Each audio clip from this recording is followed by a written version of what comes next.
إن الحمد لله نحمده ونستعينه ونستغفره ونعوذ بالله من شرور أنفسنا ومن سيئات أعمالنا. من يهده الله فلا مضل له ومن يضلل فلا هادي له. وأشهد أن لا إله إلا الله وحده لا شريك له وأشهد أن محمدا عبده ورسوله. أما بعد، يا أيها الذين آمنوا اتقوا الله حق تقاته ولا تموتن إلا وأنتم مسلمون. يا أيها الناس اتقوا ربكم الذي خلقكم من نفس واحدة وخلق منها زوجها وبث منهما رجالا كثيرا ونساء واتقوا الله الذي تساءلون به والأرحام إن الله كان عليكم رقيبا. يا أيها الذين آمنوا اتقوا الله وقولوا قولا سديدا يصلح لكم أعمالكم ويغفر لكم ذنوبكم ومن يطع الله ورسوله فقد فاز فوزا عظيما.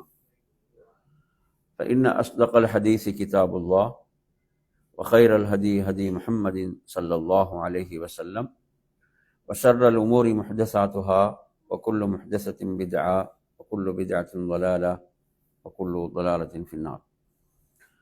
அன்பிற்குரிய என் அருமை சகோதரர்களே, அஸ்ஸலாமு அலைக்கும் வரஹ்மத்துல்லாஹி வபரகாத்துஹு.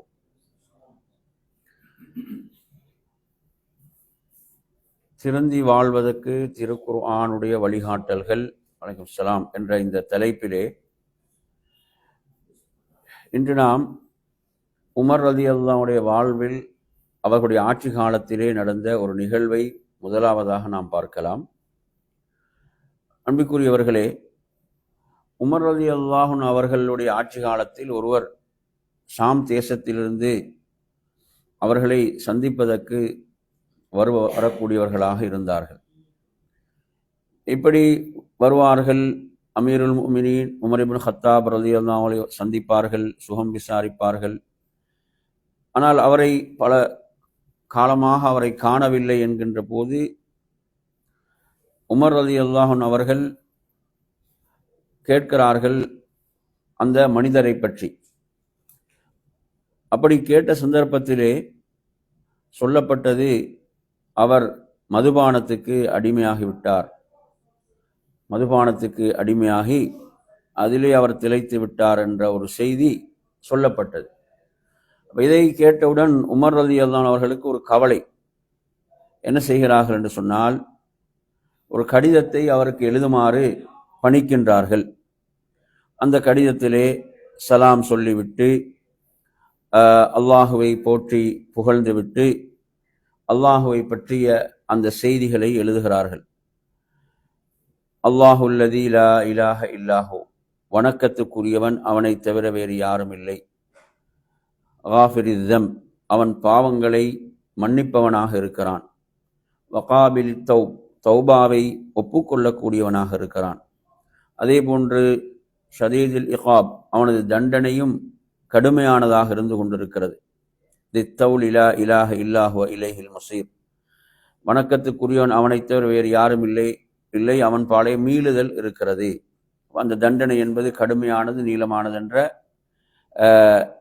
இஸ்லாம். இந்த செய்தியை என்ன செய்கிறார்கள் என்று சொன்னால், எழுதிவிட்டு அந்த கடிதத்தை அவரிடம் ஒப்படைக்க சொல்வதற்கு முன்னால, அங்கு கொண்டு செல்வதற்கு முன்னால், அங்கு அமீருல் முஃமினீன் உமர் ரலியல்லாஹு அவர்கள் அங்கு அமர்ந்திருக்கக்கூடிய தனது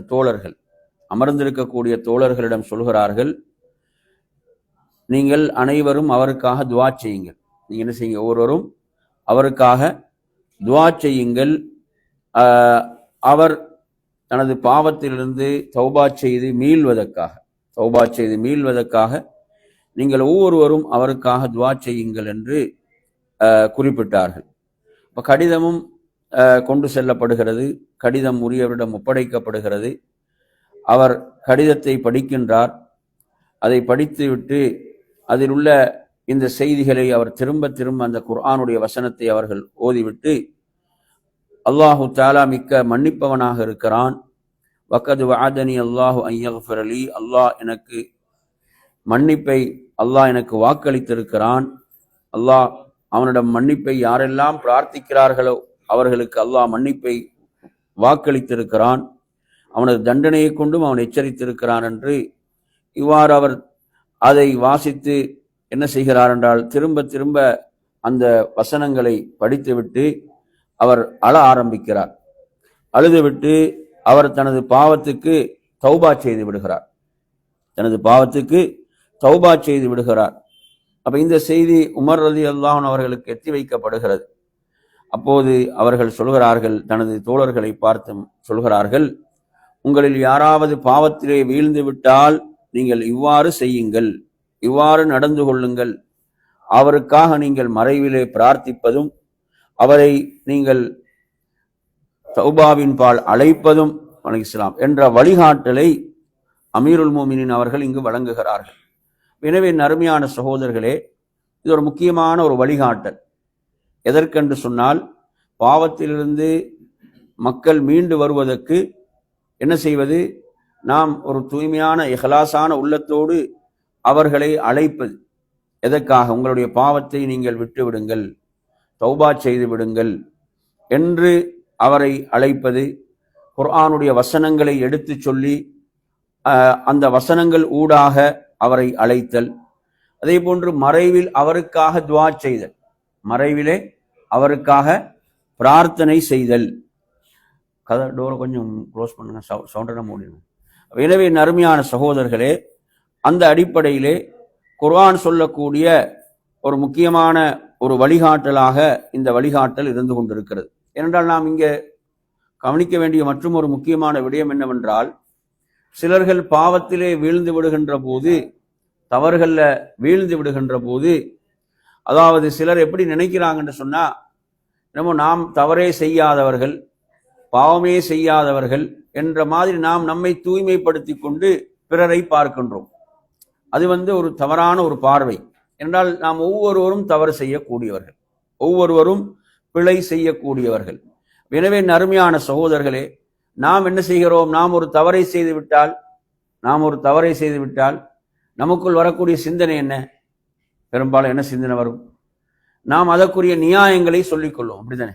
நாம் ஒரு தவறை செய்யும் போது, ஒரு பாவத்தை செய்கின்ற போது பெரும்பாலும் ஒவ்வொருவர் அவரவருடைய நிலை என்னன்னு பார்த்தீங்கன்னா, அவர் அதற்குரிய நியாயங்களை என்ன செய்வார்? தேடிக்கொண்டிருப்பார், நியாயங்களை அதற்கு கூறிக்கொண்டிருப்பார் என்பதுதான் பொதுவான நிலை. ஆனால் பிறர் தவறு செய்து விட்டால் நாம் என்ன செய்வதில்லை, நமக்கு என்ன நிலைப்பாட்டை எடுத்தோமோ அந்த நிலைப்பாட்டை எடுப்பது கிடையாது. நாம் தவறு செய்து விட்டால் என்ன நிலைப்பாட்டை எடுக்கின்றோமோ அதே நிலைப்பாடு யாருடைய விஷயத்தில் வராது? பிறர் தவறு செய்யும் போது. பிறர் தவறு செய்யும் போது நாம் என்ன செய்கிறோம்? அவசரமாக தீர்ப்பளிக்க பார்க்கின்றோம். என்ன செஞ்சிடறோம்? அவசரமாக தீர்ப்பளிப்பதற்கு நாம் பார்க்கின்றோம். அப்ப அதனாலதான் நபி ஸல்லல்லாஹு அலைஹி வஸல்லம் அவர்கள் ஒரு 2 மனிதர்களுடைய விஷயத்தை சொல்கிறார்கள். 2 மனிதர்கள், முன்னர் வாழ்ந்த 2 மனிதர்கள், அந்த 2 மனிதர்களுடைய விஷயத்தை அல்லாஹ்வுடைய தூதர் சொல்கிறார்கள். ஒருவர் நல்ல மனிதர், நன்மைகள் செய்து கொண்டிருந்தவர், மற்றவர் பாவி, பாவம் செய்தவர்.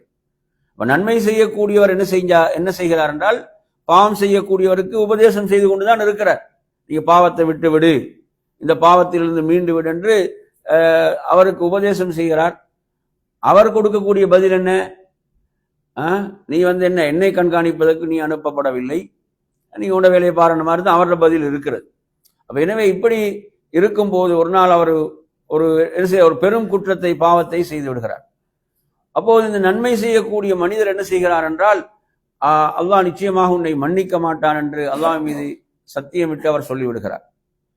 அப்ப இந்த நேரத்தில் அல்லாஹ் அந்த இருவருடைய உயிர்களையும் கைப்பற்றுமாறு, உயிரை கைப்பற்றக்கூடிய வானவர்களுக்கு அல்லாஹ் கட்டளை பிறப்பிக்கிறான், மலக்குல் மௌத்துக்கு. அதன் பிறகு அல்லாஹ் அந்த இருவரையும் என்ன செய்கிறான்? விசாரிக்கிறான். நறுமை சகோதரர்களே, அல்லாஹ் கேட்ட கேள்வி என்னவென்றால், அந்த நன்மை செய்து கொண்டிருந்த மனிதனிடம், நீ என் மீது சத்தியமிட்டு இவரை நான் மன்னிக்க மாட்டேன் என்று சொல்வதற்கு உனக்கு அதிகாரத்தை தந்தது யார்? உனக்கு அதிகாரத்தை தந்தது யார்? அல்லாஹு தஆலா பாவம் செய்த மனிதனை மன்னித்து, நன்மை செய்த மனிதனை அல்லாஹ் தண்டித்து நரகத்துக்கு அனுப்புகிறான். அந்த பாவம் செய்தவரை மன்னித்து அல்லாஹ் சொர்க்கத்துக்கு அனுப்புகிறான். சுப்ஹானல்லாஹ், இது ஒரு சாதாரண விஷயம் அல்ல. இன்று சர்வசாதாரணமாக சிலர்கள் இப்படியான வார்த்தைகளை பயன்படுத்துறான். என்ன நினைக்கிறாங்க? அதாவது நாம் தான் சரியாக இருக்கிறோம், நன்மை செய்யக்கூடியவர்கள் அப்படி என்று நினைத்து கொண்டு என்ன செய்யறாங்கன்னு சொன்னால், அதாவது அடுத்தவர்களுடைய விஷயத்தில் அவசரமாக தீர்ப்பு சொல்கிறார்கள். அடுத்த விஷயத்துல அவசரமாக தீர்ப்பு சொல்கிறார்கள். அவர் திருந்த மாட்டாரு, அவர் என்ன செய்ய மாட்டாரு, அவன் திருந்த மாட்டான், அவன் திருந்துறதுக்கு சான்ஸே கிடையாது, இப்படியெல்லாம் வார்த்தைகளை பயன்படுத்தலாம். இது கூடாது, ஆபத்தானது. இந்த மாதிரியான வார்த்தைகள் கூட நாம் வழிகேட்டுக்கு போறதுக்கு காரணமாகி விடலாம். அல்லாஹ் பாதுகாக்க வேண்டும். எனவே நறுமையை நாங்கள் எப்போதும் என்ன செய்ய வேண்டும், பிறர் விஷயத்துல நாம் எதை ஆதரவு வைக்க வேண்டும், அவர் திருந்துவார், அவர் தௌபா செய்வார், அவர் அல்லாஹ்விடத்துல பாவ மன்னிப்பு தேடுவார், இப்படி என்றதை நாங்கள் ஆதரவு வைக்க வேண்டும். அதே போன்று மறைவில் நாம் அவர்களுக்கு துவா செய்ய வேண்டும். மறைவில் நாம் அவர்களுக்கு என்ன செய்யணும், துவா, யா அல்லாஹ் இவருக்கு நீ ஹிதாயத்தை வழங்குவாயாக, இவரை இந்த பாவத்திலிருந்து பாதுகாப்பாயாக. இப்படி நாம் என்ன செய்யறது, மறைவில் அவர்களுக்காக துவா செய்து அந்த துவா ஏற்றுக்கொள்ளப்பட்டால் மிகப்பெரிய ஒரு சிறப்பா இல்லையா, நமக்கும் அதில் நன்மை இருக்கிறதா இல்லையா? எனவே அந்த அடிப்படையில் அன்பிற்குரிய சகோதரர்களே, நபி ஸல்லல்லாஹு அலைஹி வஸல்லம் அவர்கள் சொன்னார்கள், நீங்கள் ஷைத்தானுக்கு துணையாக இருக்காதீர்கள். ஒரு விஷயத்துல, ஒரு காரியத்துல நீங்க என்ன செய்யக்கூடாது, ஷைத்தானுக்கு நீங்கள் துணையாக இருக்கக்கூடாது. அது எந்த விஷயம் அப்படின்னு சொன்னால், நபி ஸல்லல்லாஹு அலைஹி வஸல்லம் உடைய காலத்துல ஒரு மனிதர், அவர் என்ன செய்வார் என்று சொன்னால், மதுபானத்தை அருந்தக்கூடிய பழக்கம் உள்ளவர் தான். என்ன செய்வாரு, இந்த மதுபானத்தை அருந்தக்கூடிய ஒரு பழக்கம் உள்ள ஒருவர். இவரை அழைத்து வரப்படும், இவரை தண்டிக்கப்படுவாரு, இவருக்கு என்ன செய்யும், அதற்குரிய அடிகள் அதற்குரிய தண்டனை நிறைவேற்றப்படும். இப்படி பல முறை நடக்குது, இப்படி பல முறை நடக்கிறது. இப்ப நடந்தவுடன் ஒருவர் அவரை திட்டுகிறார், ஒரு என்ன செய்யறாரு, அவரை ஏசுகிறார், திட்டுகிறார். அப்போதுதான் நபி ஸல்லல்லாஹு அலைஹி வஸல்லம் சொன்னார்கள், நீங்கள் ஷைத்தானுக்கு என்ன செஞ்சிடாதீங்க, இந்த விஷயத்துல உதவியாக இருந்து விடாதீர்கள்.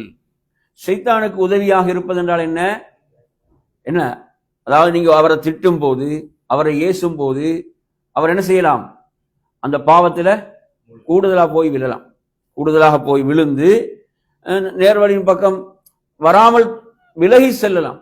இது யாருக்கு தேவை, இது ஷைத்தானுக்கு இதுதான் தேவை, ஷைத்தானுக்கு தேவை இதுதான். அப்ப நீங்க யாருக்கு உதவியாக இருக்கிறீங்க, இங்க ஷைத்தானுக்கு உதவியாக இருக்கிறீங்க.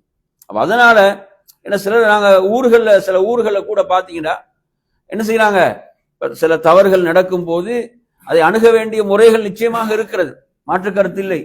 ஆனால் தவறான சில அணுகுமுறைகளின் காரணத்தால் அவங்க முழுமையாக என்ன செஞ்சிடறாங்க, மார்க்கத்தை விட்டு தூரமாகி போய் விடுகின்ற மோசமான நிலைகள் எல்லாம் உருவாகின்றன. புரியுது, அவர்களோடு நடந்து கொள்ளக்கூடிய அந்த விதம் சில நேரங்கள் அவங்க என்ன செய்ய, அப்படியே அவர்கள் தீனை விட்டே தூரமாகி சென்று விடக்கூடிய மோசமான நிலைகள் உருவாகின்றன. அப்ப அதனால் அன்பிற்குரிய சகோதரர்களே, இதில் நாம் ஷைத்தானுக்கு உதவியாக இருக்கக்கூடாது என்று மார்க்கம் நமக்கு சொல்லுது. நான் ஒரு ஹதீஸை படிக்கிறோம், இஸ்லாம் ஒரு மனிதர் என்ன செய்தார் என்றால், அவர் சதகா தர்மம் செய்கிறார், 3 சதகாக்கள் தர்மங்கள் செய்கிறார். இரவிலே யாருக்கும் தெரியாமல் போய் அவர் என்ன செய்கிறாரு, அவர் சதகாவை தர்மத்தை செய்கிறார். ஒரு நாள் அவர் என்ன செய்து விடுகிறார் என்று சொன்னால், ஒரு செல்வந்தருக்கு சதகா செய்து விடுகிறார். அதே போன்று ஒரு நாள் ஒரு திருடனுக்கு சதகா செய்து விடுகிறார். இப்படி ஒரு நாள் பாவத்தில் ஈடுபடக்கூடிய ஒருவருக்கு இப்படி சதகா செய்து விடுகிறார் என்று இப்படி அந்த ஹதீஸ்ல நாங்க பார்க்கிறோம். என் அருமையான சகோதரர்களே, அப்ப இந்த சதகாக்கள் அனைத்தும் அவரிடமிருந்து ஏற்றுக்கொள்ளப்பட்டு விட்டது என்பதுதான் வரக்கூடிய முக்கியமான செய்தி. இந்த செய்தியில என்ன சொல்லப்படுது என்று சொன்னால், உண்மையில் அந்த சதகாக்களை பெற்றவர்கள் எதற்கு வாய்ப்பு இருக்கிறது என்றால், ஒரு செல்வந்தர் அவர் ஒரு கஞ்சராக கருமையாக இருக்கின்ற போது, அவருக்கு சதகா கிடைக்கின்ற போது அவர் எதை சிந்திக்கலாம் என்றால், அதாவது இஸ்லாம் எனக்கு இவ்வளவு வசதிகள் இருந்து நான் தர்மம் செய்யாமல் இருக்கின்றேனே, சதகா என்னை தேடி வருகிறதே என்று அவர் சதகா செய்யக்கூடியவராக அவர் என்ன செய்வார், அவர் மாறுவார். அதே போன்று பாவம் செய்யக்கூடியவன் அவன் என்ன செய்வான், நான் இவ்வளவு பாவம் செய்தும் திருடியும் என்னை தேடி சதகா வருகிறதே என்று சொல்லி அதன் மூலம் அவன் என்ன செய்யலாம், தன்னை மாற்றிக்கொள்ளலாம். அப்ப எனவே நறுமை சகோதரர்களே, இதெல்லாம் மார்க்கம் நமக்கு சொல்லித் தருகின்ற செய்திகள். அதனால் இந்த இடத்துல நான் உங்களுக்கு சொல்ல விரும்பக்கூடிய விஷயம் என்னவென்றால், மனிதன் திருந்தி வாழ வேண்டும் என்பதற்குத்தான் குர்ஆனும் சுன்னாவும் வழிகாட்டுகிறது. குர்ஆனும் சுன்னாவும் வழிகாட்டுகிறது. நாம் அனைவரும் தவறிலே பாவத்திலே இருப்பவர்கள். எனவே நாம் நம்மை தூய்மைப்படுத்திக் கொண்டு பிறர் பாவத்திலே விழுந்து விட்டவுடன், பிறர்கள் தவறுகளில் வீழ்ந்து விட்டவுடன் அவர்களை அப்படியே நாம் தூற்றி ஒதுக்கி தள்ளக்கூடிய வேலைகளை செய்யக்கூடாது. அது ஷைத்தானுக்கு நாம் உதவுவதாகத்தான் இருக்கும். எனவே நாம் செய்ய வேண்டியது உமர் ரலியல்லாஹு இந்த அற்புதமான வழிகாட்டல். என்ன செய்யறாங்க? கடிதத்தையும் கொடுத்து அனுப்புறாங்க. அங்குள்ள தனது தோழர்களுக்கு என்ன சொல்றாங்க? அவருக்காக நீங்க துவா செய்யுங்கன்றான். அவருக்காக துவா செய்யுங்க, பிரார்த்திங்கன்னு சொல்றாங்க. எனவே நறுமை சகோதரர்களே, துஆ எவ்வளவு முக்கியமான ஒரு விஷயம். நீங்க கொஞ்சம் கூட உள்ளத்தை தொட்டு கேளுங்க. நாம் உண்மையில் நமது வாழ்வில் யாராவது ஒரு பாவத்தில் இருக்கும் போது அவர் திருந்தி வாழ்வதற்கு துவா செய்திருக்கிறோமா? கொஞ்சம் நினைச்சு பாருங்களேன். நம்மை சுற்றியுள்ள நமக்கு தெரிந்த யாராவது பாவத்திலே விழுந்திருக்கிறாங்க, பாவங்கள் செய்து கொண்டிருக்கிறார்கள். அவர் அதிலிருந்து திருந்தி தௌபா செய்து மீள வேண்டும் என்பதற்கு நாம் துவா செய்திருப்போமா? நாம் துவா செய்திருக்கிறோமா? ஒரு முக்கியமான ஒரு கேள்வியா இல்லையா? இது ஒரு முக்கியமான ஒரு விஷயமா? நாம் இதை சிந்திக்க வேண்டுமா இல்லையா? நாம் ஒருத்தருக்கு அவர் தௌபா செய்து பாவத்திலிருந்து மீள்வதற்கு நாம் பிரார்த்தனை செய்திருக்கிறோமா?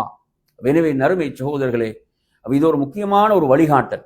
உமர் ரலியல்லாஹு அவங்க எந்த அளவுக்கு சொல்றாங்கன்னா, உங்களை யாராவது பாவத்திலே விழுந்து விட்டால் இப்படி செய்யுங்க. என்ன செய்யுங்க? அவரை நீங்கள் தௌபாவின் பால் அழைப்பதோடு அவருக்காக நீங்க மறைவில் துவா செய்யுங்கள் என்று வழிகாட்டுகிறார்கள். எனவே நறுமையான சகோதரர்களே, திருந்தி வாழ்வதற்கு இப்படியான அற்புதமான வழிகாட்டல்களை மார்க்கம் சொல்லிக் கொண்டிருக்கிறது. அதில் மற்றொரு வழிகாட்டலை நாம் பார்ப்போம். இது 24வது அத்தியாயம் 12வது வசனம்.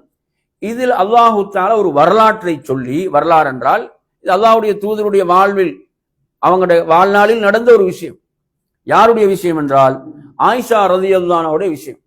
ஆயிஷா ரலியல்லாஹு அன்ஹாவுடைய விஷயத்திலே அவதூறு சொல்லப்பட்டது.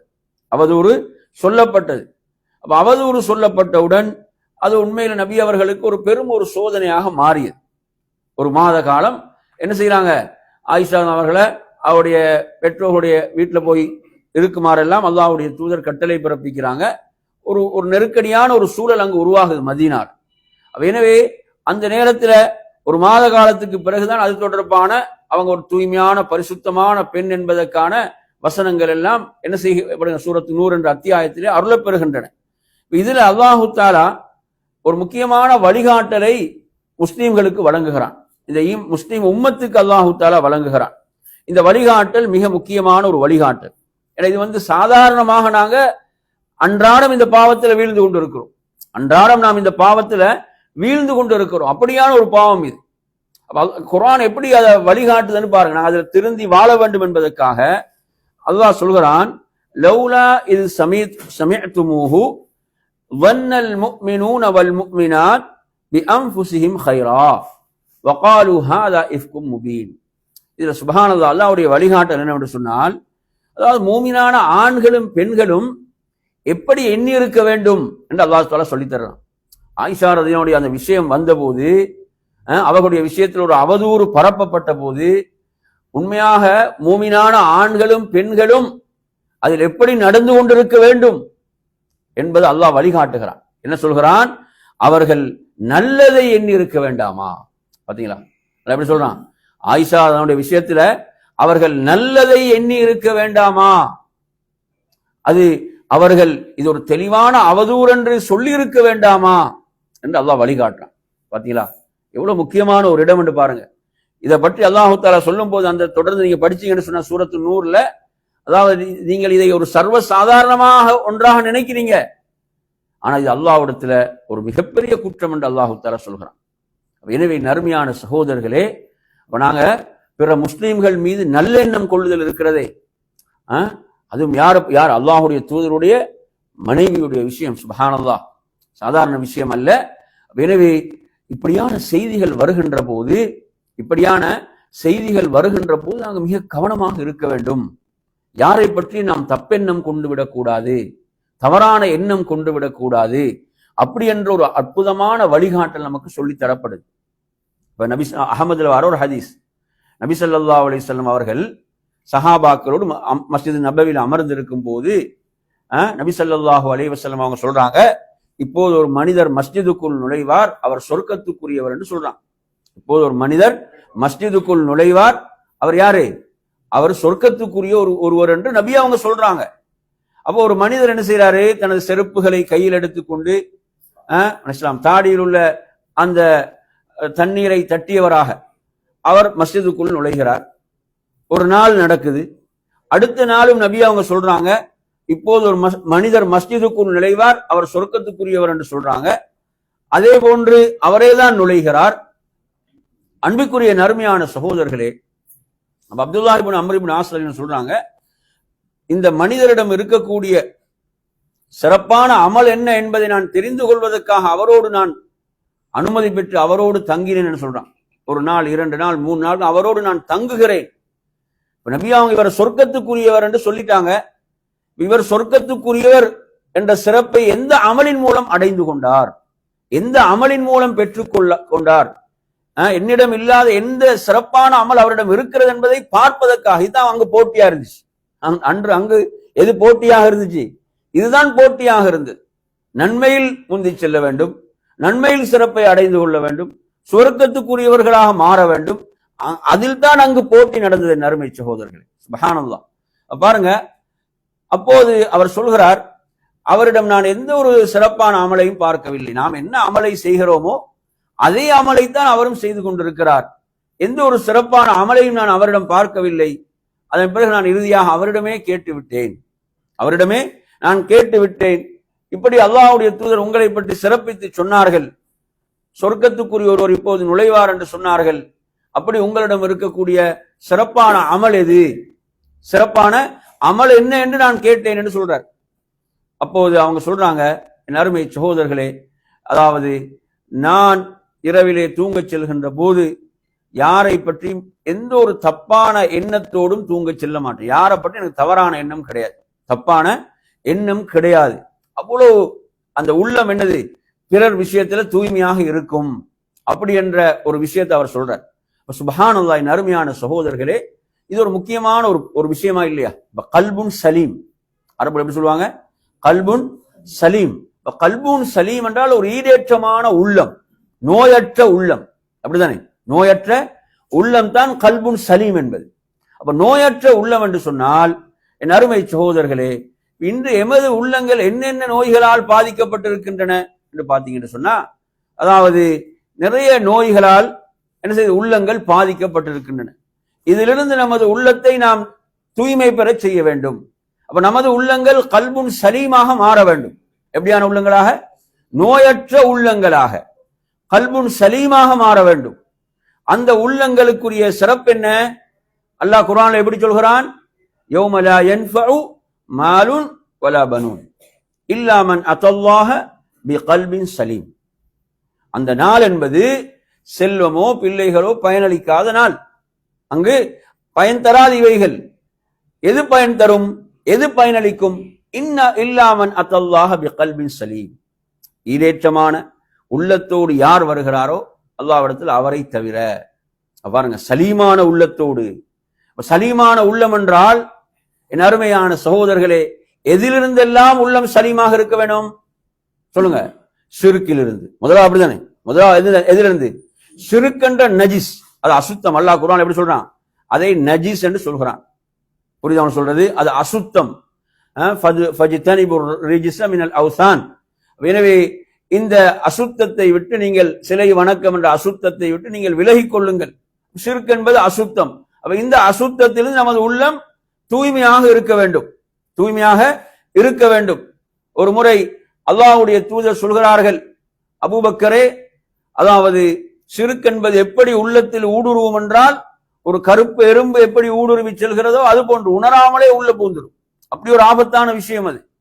அல்லாஹ்வுடைய தூதரிடம் அவங்க கேட்கிறாங்க, யார சொல்லான், எதை ஓத வேண்டும் அதிலிருந்து என்னை பாதுகாத்துக் கொள்வதற்கு? சொல்றாங்க, அல்லாஹும்ம இன்னி அஊது பிக அன் உஷ்ரிக பிக ஷைஅன் வ அன அஅலமு வ அஸ்தக்ஃபிருக லிமா லா அஅலம்.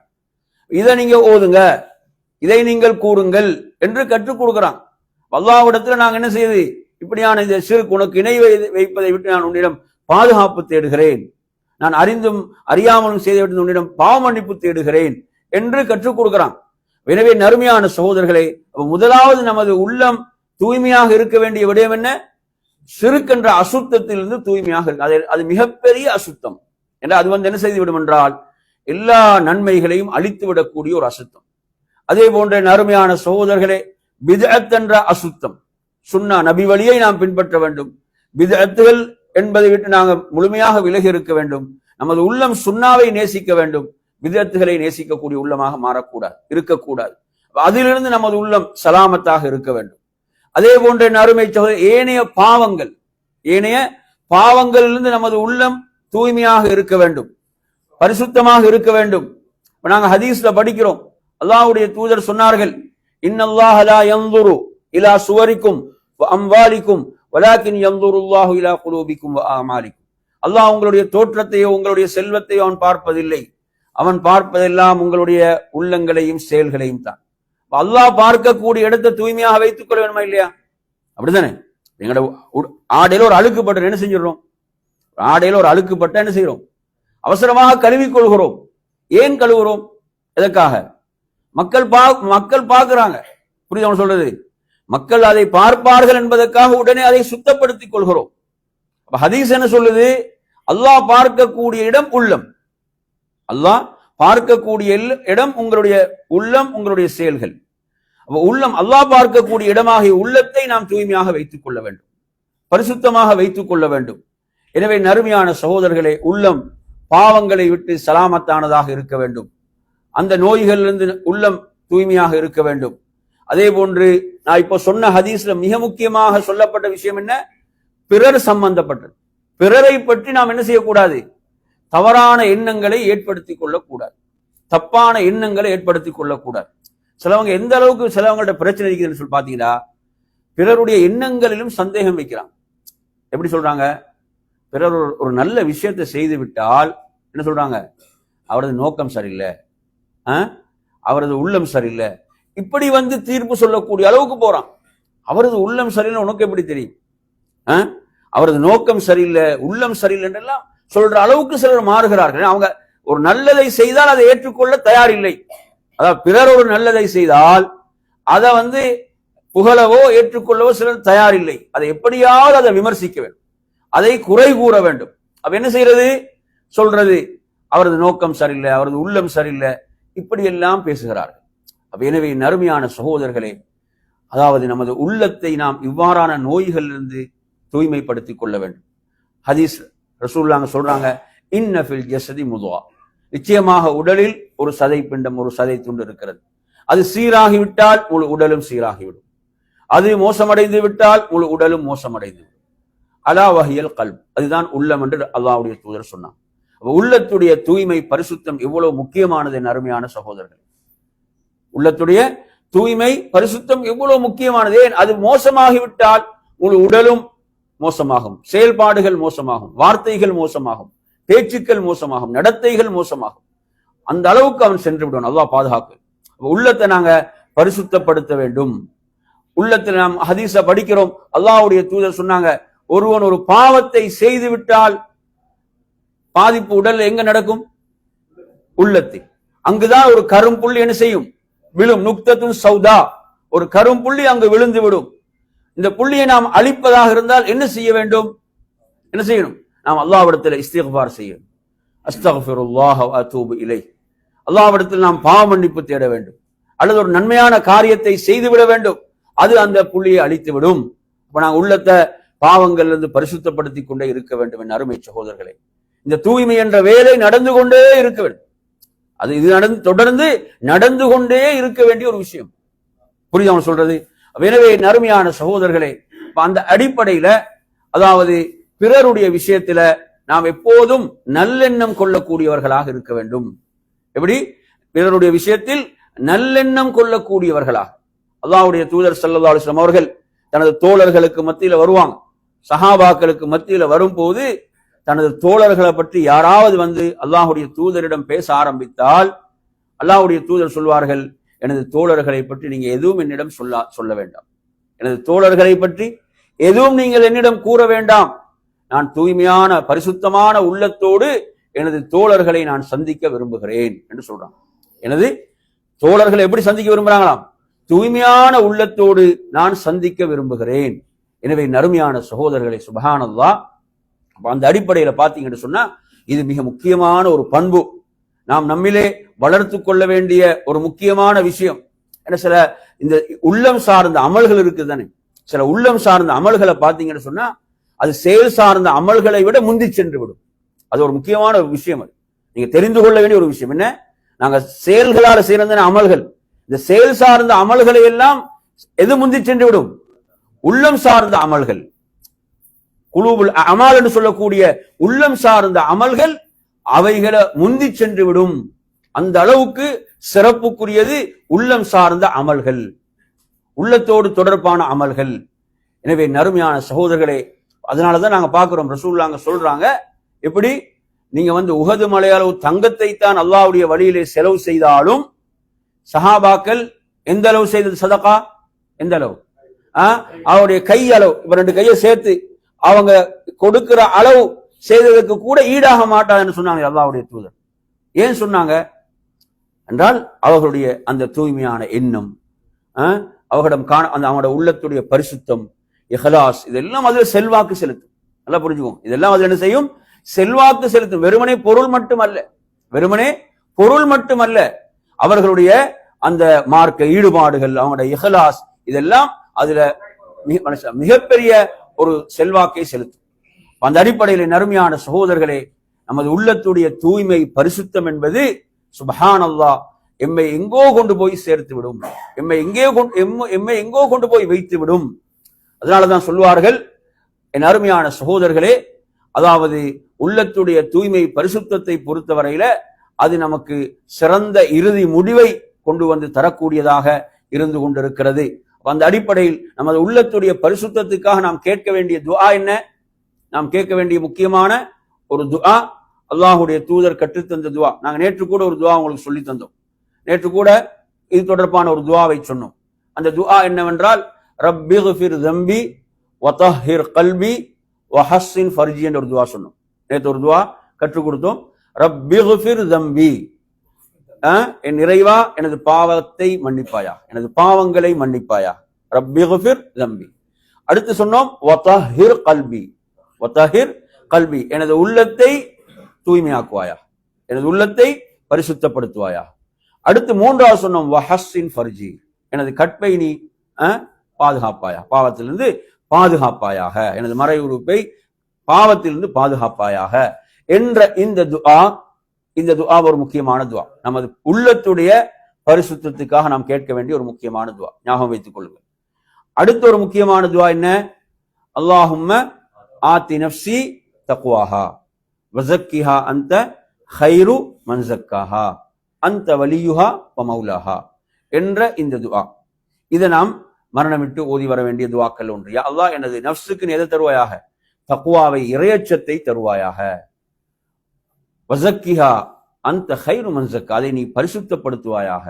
பரிசுத்தப்படுத்துவர்கள் நீதான் மிக சிறந்தவன், நீ அதற்கு பொறுப்பாளனாக பாதுகாவலனாக இருக்கிறாய் என்ற இந்த சிறப்பான துஆ.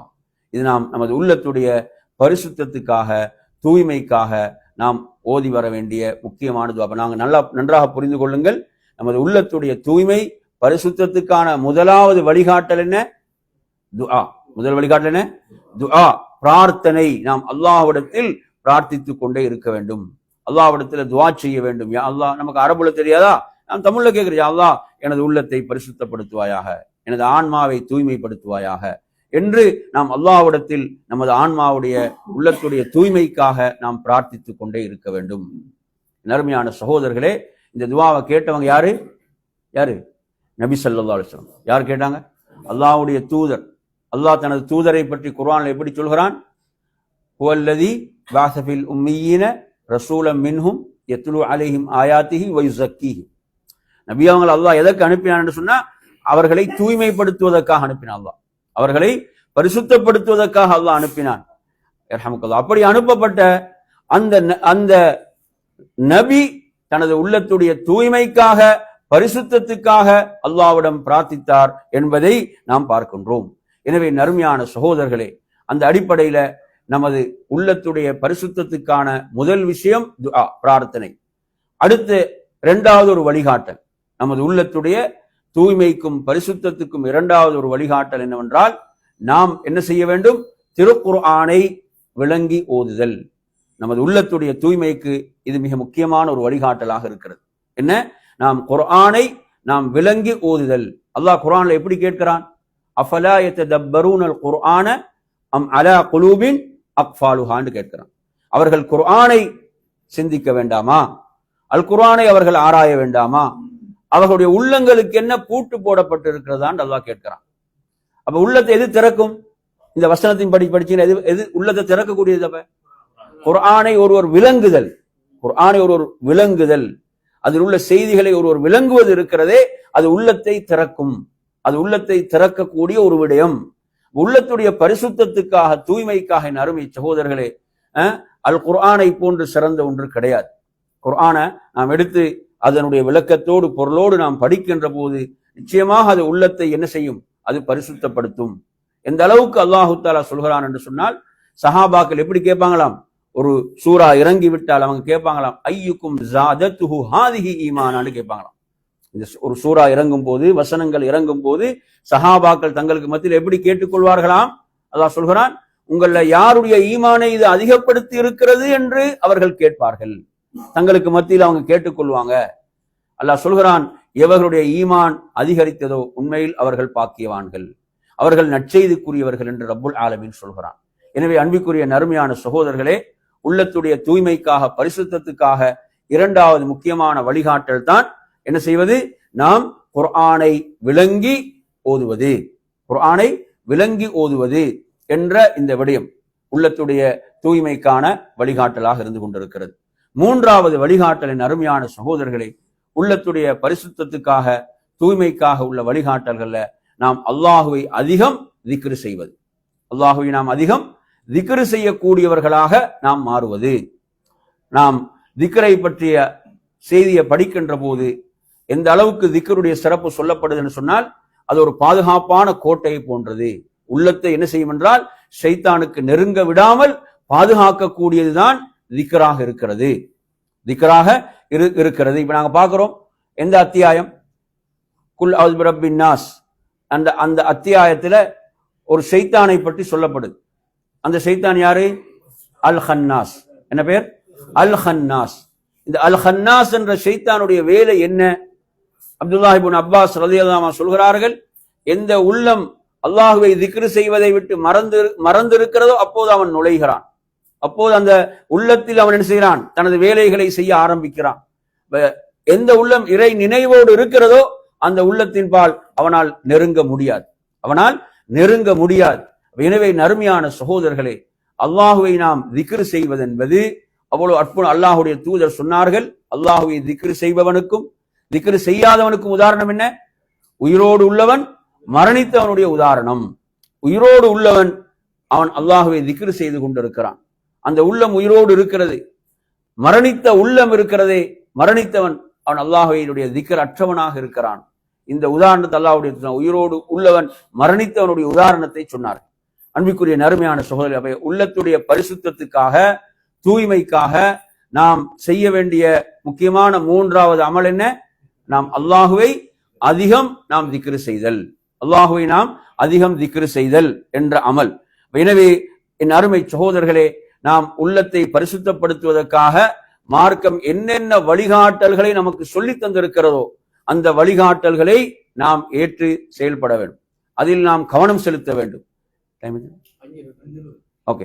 எனவே நறுமையான சகோதரர்களே, இதுல நாங்கள் முக்கியமாக உங்களுக்கு 2 துஆக்களை இன்றைய வகுப்பிலே சொல்லி தந்தோம். உள்ளத்துடைய பரிசுத்தத்துக்காக, உள்ளத்துடைய தூய்மைக்காக. அதே போன்று உள்ளத்துடைய தூய்மைக்காக சொன்ன ஒரு விடயம்தான் இஸ்திக்ஃபார். என்ன சொன்னோம்? இஸ்திக்ஃபார். அல்லாஹ்வுடைய தூதர் ஸல்லல்லாஹு அலைஹி வஸல்லம் சொல்றாங்க, எனது உள்ளத்தையும் மூடுகிறது என்றான். அந்த வார்த்தையை பயன்படுத்துறான், எனது உள்ளத்தையும் மூடுகிறது என்றான். நான் ஒரு நாளைக்கு 100 தடவை இஸ்திக்ஃபார் செய்கிறேன். நான் ஒரு நாளைக்கு 100 தடவை அல்லாஹ்விடத்துல இஸ்திக்ஃபார், பாவ மன்னிப்பு தேடுகிறேன் என்று சொல்றான். எனவே நறுமை சகோதரர்களே, நாம் சொன்னோம், ஒரு பாவத்தை ஒருவன் செய்து விட்டால் அது உள்ளத்தில் தான் ஒரு கரும்புள்ளி விழுகிறது. உள்ளம் என்ன செய்கிறது? அவன் தௌபா செய்யவில்லையா, அந்த பாவத்துக்கு மன்னிப்பை தேடவில்லையா, புள்ளிகள் அதிகரித்துக் கொண்டே இருக்கும். புள்ளிகள் அதிகரித்தவுடன் அந்த உள்ளத்துக்கு குர்ஆன் ஒரு பேர் சொல்லுது. எந்த உள்ளத்துக்கு?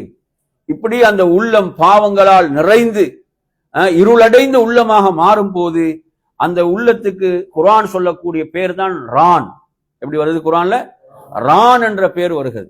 இந்த ரான் என்று சொன்னால் எப்படி அந்த ஒரு இரும்பு அதுல தொடர்ந்து தண்ணீர் மழை துளிகள் படுகின்ற போது எப்படி அது துருப்பிடிக்குமோ அது போன்ற அந்த உள்ளம் துருப்பிடித்து விட்டது. எதனால்? அவர்கள் சம்பாதித்தவைகள், அவர்கள் தேடிக்கொண்டவைகள், அவர்கள் செய்த பாவங்கள், அதனால் அந்த உள்ளங்கள் துருப்பிடித்து விட்டன என்று அல்லாஹு தஆலா சொல்கிறான். அல்லாஹ் பாதுகாக்க வேண்டும். அந்த நிலைக்கு எமது உள்ளங்கள் சென்றுவிடக் கூடாது.